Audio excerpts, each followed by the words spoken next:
الحمد لله نحمده ونستعينه ونستغفره ونؤمن به ونتوكل عليه ونعوذ بالله من شرور أنفسنا ومن سيئات أعمالنا من يهده الله فلا مضل له ومن يضلله فلا هادي له ونشهد أن لا إله إلا الله وحده لا شريك له ونشهد أن سيدنا وسندنا مولانا محمدا عبده ورسوله قال الله تبارك وتعالى في القرآن المجيد أعوذ بالله من الشيطان الرجيم بسم الله الرحمن الرحيم يا أيها الذين آمنوا لا تتخذوا اليهود والنصارى أولياء بعضهم أولياء بعض ومن يتولهم منكم فإنه منهم إن الله لا يهدي القوم الظالمين قال النبي صلى الله عليه وسلم كيف تهلك أمة أنا أولها وآخرها عيسى بن مريم وأوسطها مهدي أو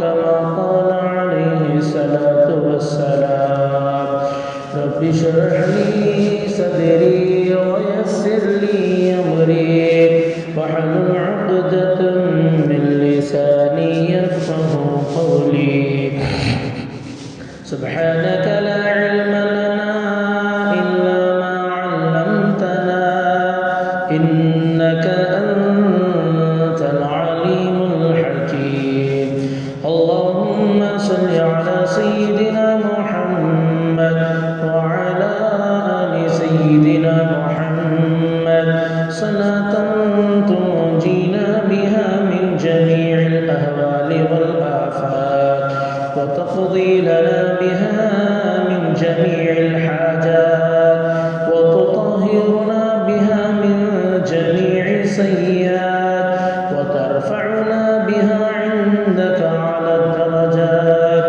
وتبلغنا بها من أقصى الغايات من جميع الخيرات في الحياة وبعد الممات إنك على كل شيء قدير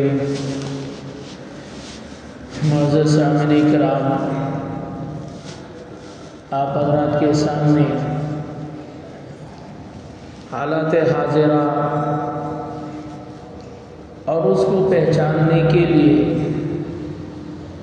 قرآن و حدیث کی روشنی میں کچھ باتیں آپ حضرات کے سامنے چند جمعہ سے آ رہی ہیں۔ آج اکثر طبقہ گویا کہ میڈیا پر یقین رکھا ہے، میڈیا پر ایمان لایا ہے۔ سوشل میڈیا میں کیا کہا جاتا ہے اس کو فوراً مان لیتا ہے، تحقیق کرنے کا ارادہ بھی نہیں ہوتا، سوچتا بھی نہیں ہے، اسے اس پر ڈاؤٹ بھی نہیں آتا، فوراً مان لیتا ہے کہ میں نے نیوز میں یہ سنا، میں نے اخبار میں یہ دیکھا پڑھا تو یہ بات سچی ہے۔ یہ غیروں کی بات تو چھوڑیے، مسلمان کا یہ حال ہے جو کہتا ہے آمنت باللہ، آمن الرسول بما انزل الیہ، جو کہتا ہے آمنت باللہ وملائکتہ وکتبہ، میں اللہ پر ایمان لایا، اللہ کے رسولوں پر ایمان لایا، اس کی کتابوں پر ایمان لایا، اس کا یہ حال ہے کہ اسے قرآن میں کیا ہے وہ معلوم کرنے کے لیے نہ وقت ہے نہ کوشش کرتا ہے. اگر اس کے سامنے قرآن حدیث کی کوئی بات کہتا بھی ہے کوئی آدمی، اسے ڈاؤٹ آتا ہے کہ ایسا ہوگا بھی کیا، ایسا ہے کیا. لیکن میں تو یہ دیکھ رہا ہوں کہ کچھ اور چیز دیکھ رہا ہوں نا. میں میرے ظاہر کی آنکھیں جو نظر آ رہی ہیں اس کے خلاف تم قرآن کو پیش کر رہے ہو، حدیث کو پیش کر رہے ہو. میری ظاہر کے خلاف باتیں یہ ہیں. ایسا ہو سکتا ہے کہ ڈاؤٹ آدمی کو ہے، ایسے ڈاؤٹ یہاں پر نہیں، ڈاؤٹ تو ان لوگوں کی باتوں پر ہونا چاہیے تھا جو جھوٹے ہیں، مکار ہیں، سچائی کا، صداقت کا کوئی نام و نشان ان کے اندر نہیں ہے. وہاں پر اس مسلمان کو ڈاؤٹ کرنا تھا. ڈاؤٹ کر رہا ہے جن پر ایمان لایا ان کی باتوں پر ڈاؤٹ کر رہا ہے، ان کی باتوں کو کھنگالنے کی کوشش کر رہا ہے. ارے ایمان لایا ہی اسی وجہ سے کہ اس میں ڈاؤٹ نہیں کیا جا سکتا. ایمان لایا ہی اسی وجہ سے کہ ان کی باتوں کی تحقیق کرنے کی ضرورت نہیں پڑتی ہے. اللہ کی بات پر تحقیق کی ضرورت نہیں ہے. رسول اللہ صلی اللہ علیہ وسلم کی بات پر آدمی کو ڈاؤٹ کرنے کی ضرورت نہیں ہے. یہاں پر ڈاؤٹ کرے گا، شک کرے گا، ایمان سے کوسوں دور بھاگ جائے گا. اس کا ایمان نہیں ہے. گویا کہ ایمان اسی کو کہتے ہیں. ظاہر میری آنکھیں جو دیکھ رہی ہیں یہ جھوٹی ہو سکتی ہیں، یہ میری آنکھوں کا دھوکہ ہو سکتا ہے، یہ جھوٹ ہو سکتا ہے، لیکن میرے رب نے جو کہا اور میرے نبی نے جو فرمایا وہ ہو کر رہے گا، وہی سچی بات ہے. یہ میرا دل مانے یا نہ مانے، میری آنکھ مانے یا نہ مانے، ارے ساری دنیا مانے یا نہ مانے، میں تو یہی مانتا ہوں کہ میرے نبی نے جو کہا وہ ہو کر رہے گا. یہ ایمان کہتے ہیں اس کو. آج آدمی مسلمان بھی یہ ہے، نمازی بھی اس میں شامل ہے. ظاہر کو دیکھ کر آدمی جو اپنا رنگ بدلنے کی کوشش کرتا ہے. یہ ایمان کے خلاف ہے. گویا کہ اس کے اندر ابھی ایمان پختہ نہیں ہوا. یہ کمزور ایمان اس کا جو اللہ کی باتوں پر کمزور ہے، رسول اللہ صلی اللہ علیہ وسلم کی باتوں پر کمزور ہے. یہ کمزور ایمان نہ اسے دنیا میں جو ہے خدا کے عذاب سے بچا سکتا ہے، نہ قبر میں یہ خدا کے عذاب سے بچا سکتا ہے، نہ اس کا جنت کا فیصلہ ہو سکتا ہے. نعوذ باللہ من ذالک. گزشتہ جمعہ بتایا قبر میں ایمان کا سوال ہوگا، اسلام کا سوال نہیں ہوگا. اسلام کا تو محشر میں سوال ہوگا. میں نے گزشتہ جمعہ بتا دیا تھا.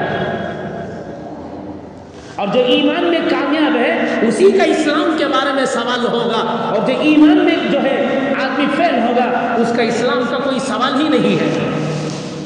یعنی عبادت کا کوئی سوال ہی نہیں تو اس کے ایمان معتبر نہیں.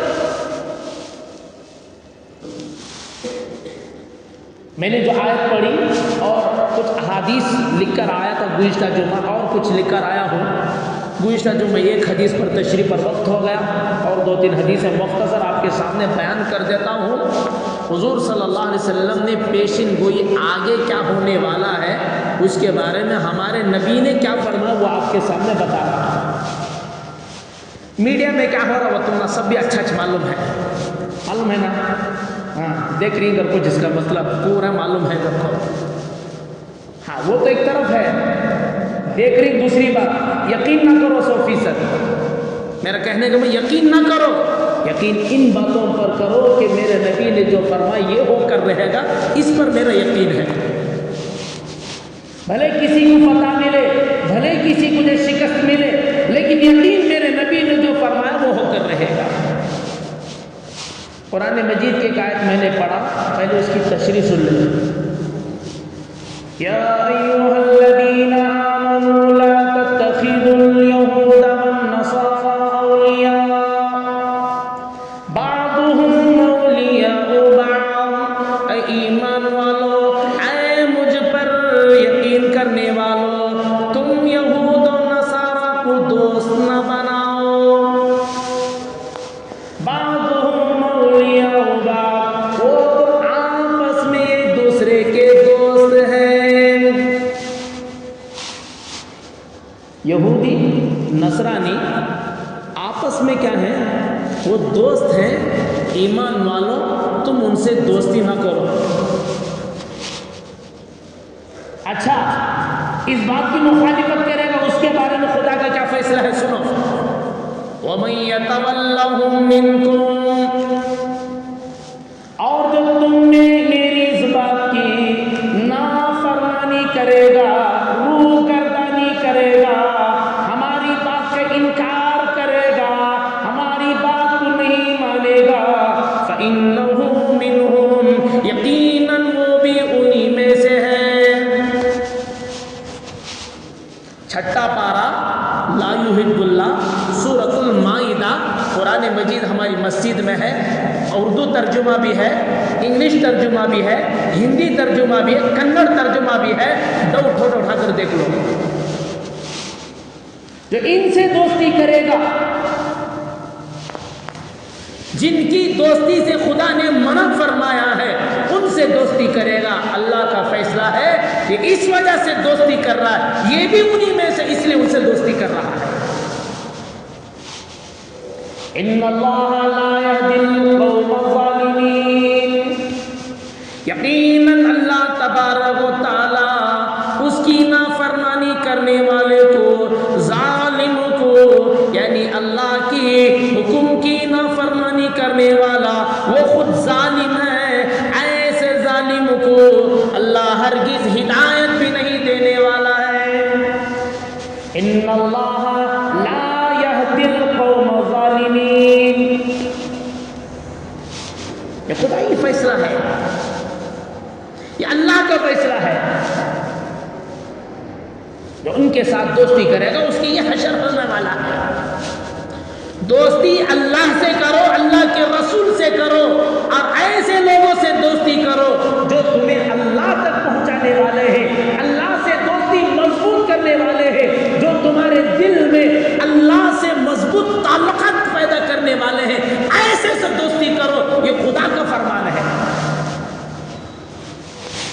اپنا اٹھنا بیٹھنا دیکھو کن لوگوں کے ساتھ ہے. یہ اٹھنے بیٹھنے کے ساتھ تمہارے دل میں اللہ کی محبت پیدا ہو رہی ہے، یہ دنیا کی محبت پیدا ہو رہی ہے. خدا کا قرب نصیب ہو رہا ہے، یہ خدا کا بعد نصیب ہو رہا ہے. خدا اللہ کے رسول صلی اللہ علیہ وسلم کی محبت ان کے دل میں، ان کے ساتھ بیٹھنے سے پیدا ہو رہی ہے. سنتوں سے، حضور کی سنت سے، حضور کی شریعت سے تمہارا دل جو ہے محبت پیدا ہو رہی ہے. ان اعمال کے کرنے کا جذبہ پیدا ہو رہا ہے، یا ان اعمال سے دوری کا نتیجہ تمہارے دل میں پیدا ہو رہا ہے. خود ہر آدمی اپنے اٹھنے بیٹھنے والے کے ساتھ غور کر سکتا ہے. میرا اٹھنا بیٹھنا ہے، فلاں مجلس میں میں بیٹھا تھا، فلاں جگہ بیٹھا تھا، اس بیٹھنے سے میری آخرت کا فائدہ ہوا یا میرا دنیا کا فائدہ ہو رہا ہے. اور چلو دنیا کے فائدہ کے ساتھ ساتھ میرا آخرت کا بھی بھلا ہو رہا ہے یا نہیں ہو رہا ہے، یا صرف دنیا کا بھلا ہو کر جو ہے آخرت کا نقصان ہو رہا ہے. سمجھو ایسی دوستی اس کے لیے خطرناک دوستی ہے. ایسی دوستی سے اللہ پاک نے منع، قرآن مجید میں منع فرمایا ہے. خدائی فیصلہ ہے. اس کی تشریح میں بات میں بتا دوں، تفسیر میں بیٹھنے والے ان کو بھی الحمدللہ معلوم ہے. تعلقات کے 4 درجے ہیں. تفسیر میں علماء کرام لکھ، مفتی شفیع صاحب رحمۃ اللہ علیہ لکھا، اور جو ہے اور دیگر علماء خالد سیف اللہ رحمانی صاحب نے لکھا، اور اکثر علماء کرام مفسرین نے اس میں تشریح میں لکھا ہے تعلقات کے 4 درجے ہیں. شاید کبھی بولا ہوں لیکن یاد رکھ لو، پھر بھی بول کر جلدی مجھے احادیث آپ کو سنانا ہے. کتنے درجے تعلقات کے؟ انگلیاں تو اٹھاؤ، کم از کم 4 درجے. 400 چندہ دیو کرو، نہیں بول رہا ہوں میں تمہیں فی الحال. اللہ توفیق تو دیو مسجد کو، اللہ کا مال اللہ کے گھر کو دینے میں کیا ہے پریشانی. اور اللہ کے گھر دینے والا کبھی محروم نہیں ہو سکتا. 4 درجے ہیں. یاد رکھیے انسان معاشرے میں جی رہا ہے تو ان چیزوں میں سے کوئی نہ کوئی چیز ٹکراتی ہے اسے. 4 میں سے کوئی نہ کوئی چیز ٹکراتی ہے. چاروں ٹکراتی ہیں آدمی کو.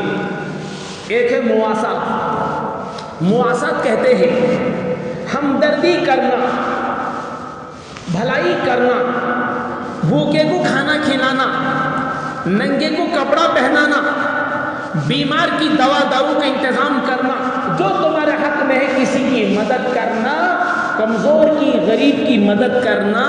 یہ سامنے والا مسلمان ہو اس کے لیے بھی جائز ہے, کافر ہے اس کے لیے بھی جائز ہے, یہودی ہے اس کے لیے بھی جائز ہے. ہر ایک کے لیے آدمی یہ کام کر سکتا ہے, کرنا چاہیے.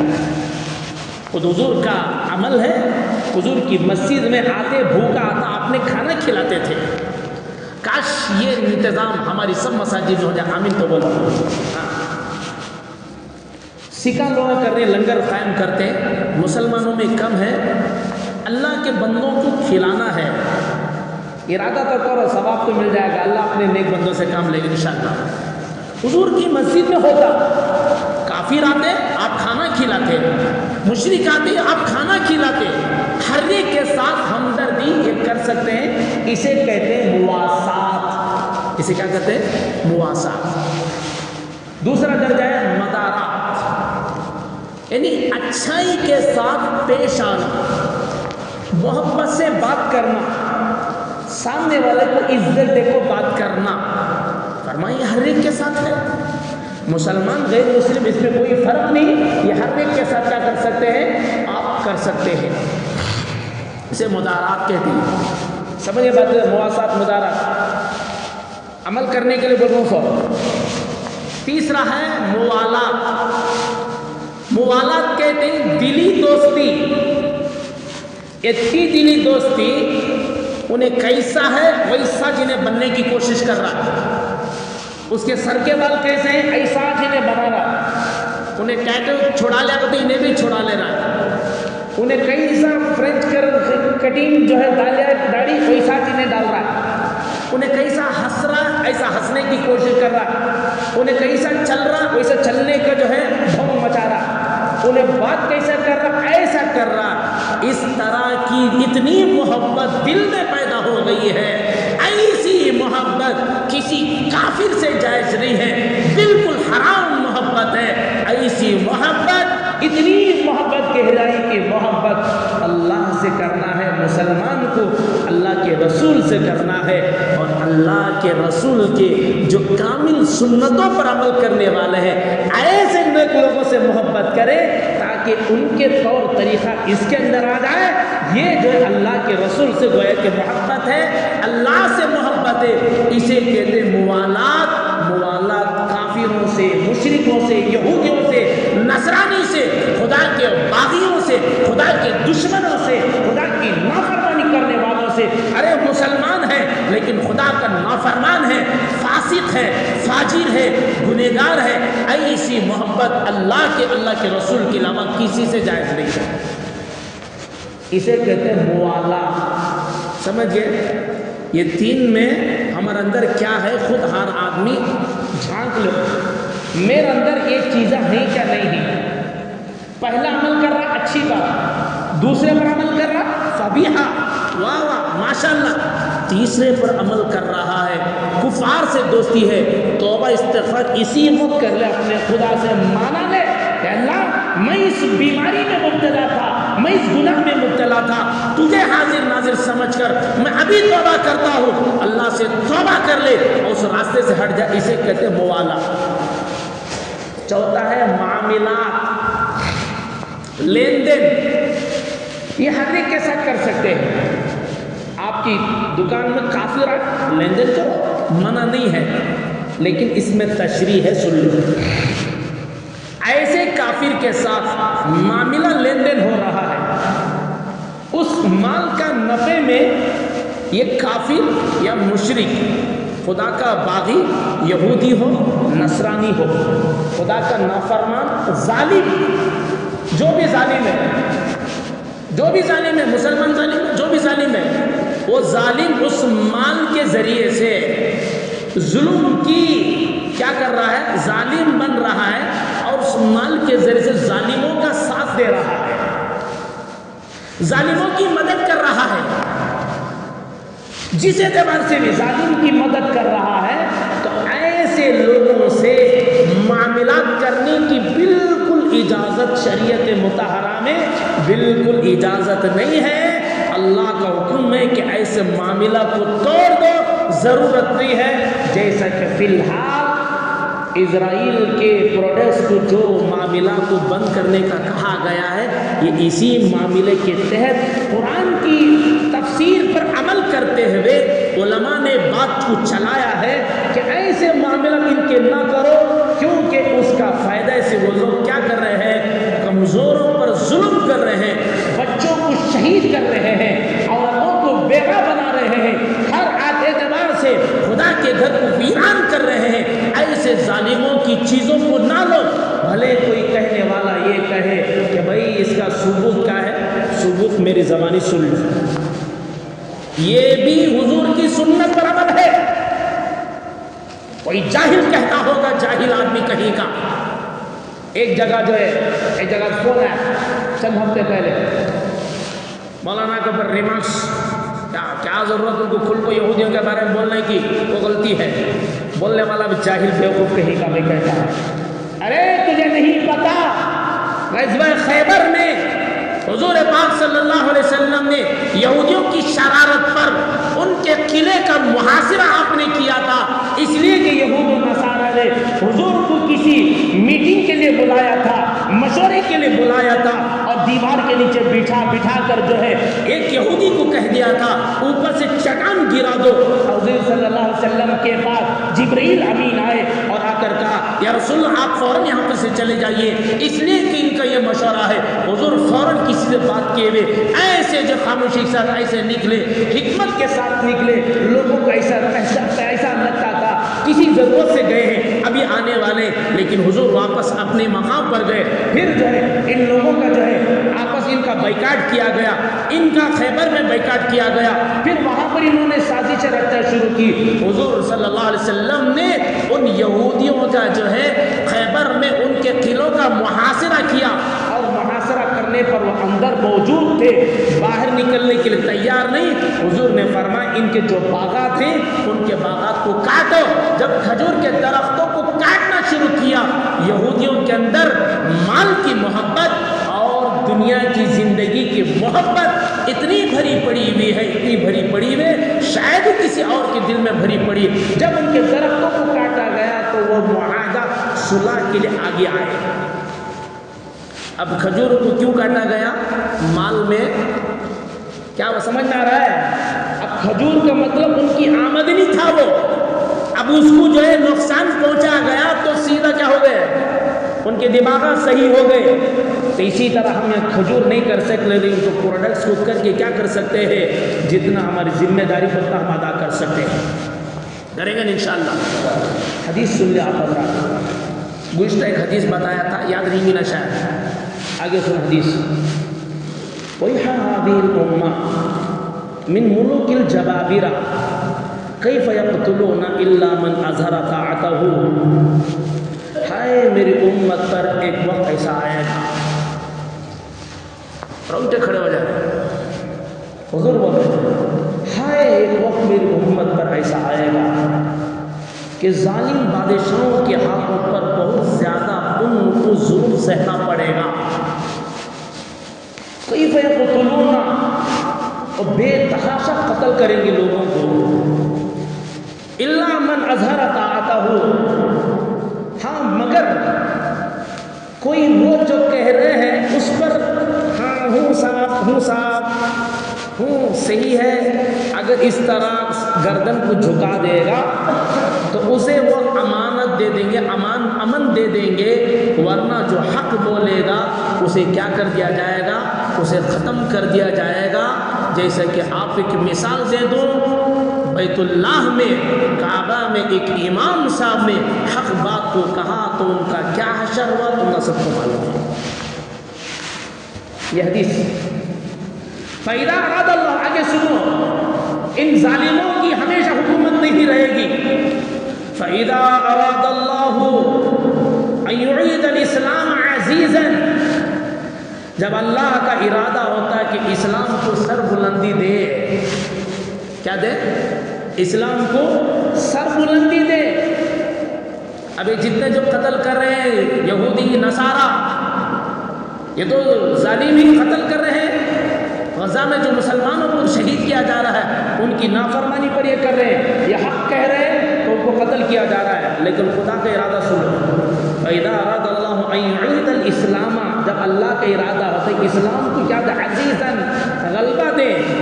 قسم كُلَّ جَبَّارٍ عَنِيدٍ، تو اللہ پاک ہر متکبر بادشاہ کو اس کی کمر کو توڑ دے گا. اللہ پاک بولے انشاءاللہ.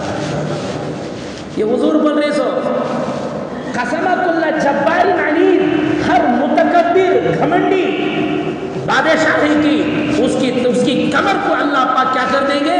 توڑ دیں گے. وَهُوَ الْقَادِرُ عَلَى كُلِّ شَيْءٍ، حضور نے فرمایا یہ سب چیزوں پر اللہ پاک قدرت رکھنے والا ہے.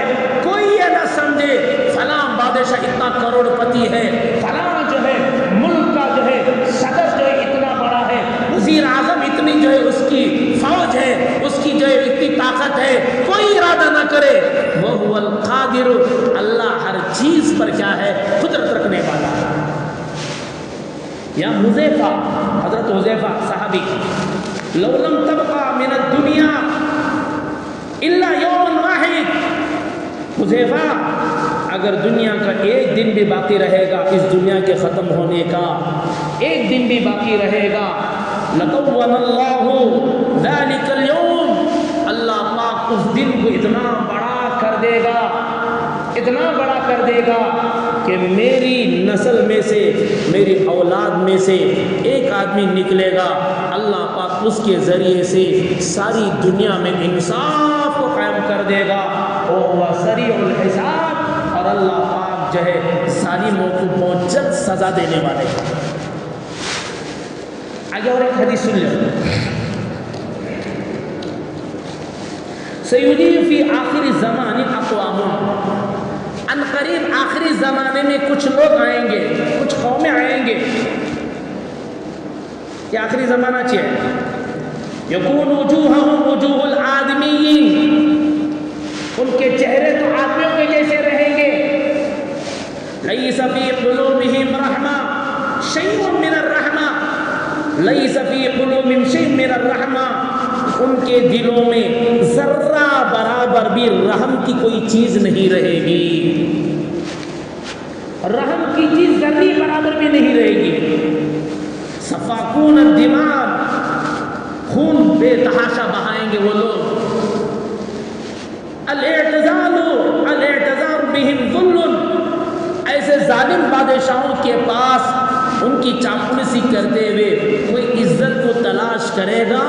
ظلم، اللہ پاک ایسے ان کے پاس جا کر عزت تلاش کرنے والے کو اللہ ذلیل کریں گے. کیا قدرت خدا کی، عجیب نرالی قدرت. وَتَنَبُوا مَا فِي أَيْدِيهِمْ، اور ایسے ظالم بادشاہوں کے ہاتھ میں جو کچھ ہے، ان کے قبضے میں جو ہے، اس کو تلف کرنے کی کوشش کرے گا. فقر، اللہ پاک اسے فقر و فاقہ میں، محتاجی میں اللہ پاک اسے مسلط فرما دیں گے. ان کے پاس فل دولت ہے، یہ ہے، یہ چیزیں ہیں، یہ طاقت کی چیزیں ہیں. دنیاوی سلطنت کے مسلمان بادشاہ کیوں نہ ہو، اگر خدا کی قدرت کو چھوڑ کر کسی اور کی طرف متوجہ ہوں گے، اللہ ذلیل کرے گا، اللہ فقر میں ان کو مبتلا فرما دے گا. الحلیم فیہم غابین، ان ظالم بادشاہوں میں جو کم غصے والا رہے گا وہ بھی گمراہ رہے گا.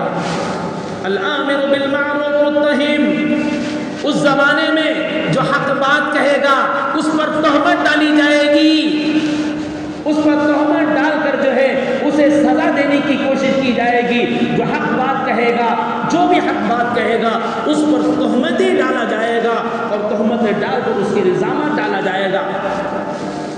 المؤمن فیہم مستضعف، اس زمانے میں مومن کمزور رہیں گے ظاہر اعتبار سے. ذرا غور دماغوں کو ذرا بھگاؤ ذرا. مومن اس وقت کیا ہے اگر وہ ذرا بھگاؤ؟ مستضعف کمزور رہیں گے. السنت فیہم بدعہ، اور بتایا اس وقت سنت بدعت کراتی جائے گی. اس کو عمل کرنے ہوتا نہیں بھائی کہا جائے گا. والبدعۃ فیہم سنہ، اور نئی چیزوں کو ایجاد کر کے وہ اپنے آپ کو سنت کو جاری کریں گے. فعند ذلک یسلط شرارهم، اس زمانے میں اس وقت جو ہے جو بدترین لوگ رہیں گے ان لوگوں کے ہاتھوں میں حکومتیں رہیں گی. وَيَدْعُو خِيَارُهُمْ، اس زمانے میں نیک لوگ دعائیں کریں گے. فَلَا يُسْتَجَابَ لَهُ، اس وقت ان کی دعا میں کام نہیں آئے گی. ان کی دعائیں میں کام نہیں آئے گی. ایک حدیث میں حضور پاک صلی اللہ علیہ وسلم نے بتایا، تسلی مل جاتی ہے. حضور نے فرمایا کیف تہلک امۃ، یہ امت کیسے ہلاک ہو جائے گی؟ انا اولھا، اس امت کا اول تو میں ہوں. سمجھ رہے بات؟ کیف تہلک، حضور تمہیں مجھے کہہ رہے ہیں تم لوگ کیسے ہلاک ہو جاؤ گے؟ انا اولھا، میں اس امت کا اول ہوں. وآخر عیسی ابن مریم، اور اس امت کا آخر عیسیٰ ابن مریم آئیں گے. وأوسطها مہدی، اور اس امت کے درمیان مہدی آئیں گے. وہ پھر یہ امت کیسے ہلاک ہو جائے گی؟ اس لیے اس امت کو حضور پاک صلی اللہ علیہ وسلم نے تسلی دی. بھلے ظالم طرح طرح کو ظلم کرنے کی کوشش کرے، لیکن یہ بات تو طے ہے جو خدا کی نافرمانی کرے گا بورڈ میں صرف مسلمان کا نام رہے گا. اللہ پاک ایسے لوگوں کی مدد نہیں کریں گے. حقیقتاً مومن رہے گا، دل سے اللہ کو ماننے والا رہے گا، یقین بھی اللہ کی ذات پر رہے گا، اور اعمال بھی خدا اس کے رسول کے مطابق اعمال کرتا رہے گا. ایسے لوگوں کی اللہ پاک تو مدد فرمائیں گے. لیکن زبان کچھ اور ہے اور اس کے اعمال کچھ اور ہے. ایسے لوگوں کو اللہ پاک کچھ بھی مدد کرنے کا نہ اللہ کا وعدہ ہے نہ رسول اللہ صلی اللہ علیہ وسلم کی طرف سے پیشن گوئی ہے کہ اس کی مدد کی جائے گی. مدد تو اس کی ہوگی جو اللہ اس کے رسول پاک صلی اللہ علیہ وسلم کی اطاعت فرما برداری پر چلے گا. ایک حدیث سنا دیتا ہوں. حضرت شاہ ولی اللہ محدث دہلوی رحمۃ اللہ علیہ نے بتایا دنیا کے فیصلے اللہ کے یہاں سے ایک کھڑکی کے ذریعے سے نازل ہوتے ہیں. کھڑکی کو تو ایک کھڑکی نہ ہے، ایک ذریعہ بتایا جا رہا ہے کہ پھر اس کھڑکی کے ذریعے سے ہوگا. اس جگہ میں امن ہو تو ساری دنیا میں امن رہے گا. اس کھڑکی میں اس جگہ میں امن ہو تو ساری دنیا میں کیا رہے گا؟ امن رہے گا. اگر اس جگہ میں بد امنی رہے گی، فسادات رہیں گے، ساری دنیا میں فسادات رہیں گے. اگر اس جگہ میں قحط رہے گا، ساری دنیا میں قحط کو نازل کیا جائے گا.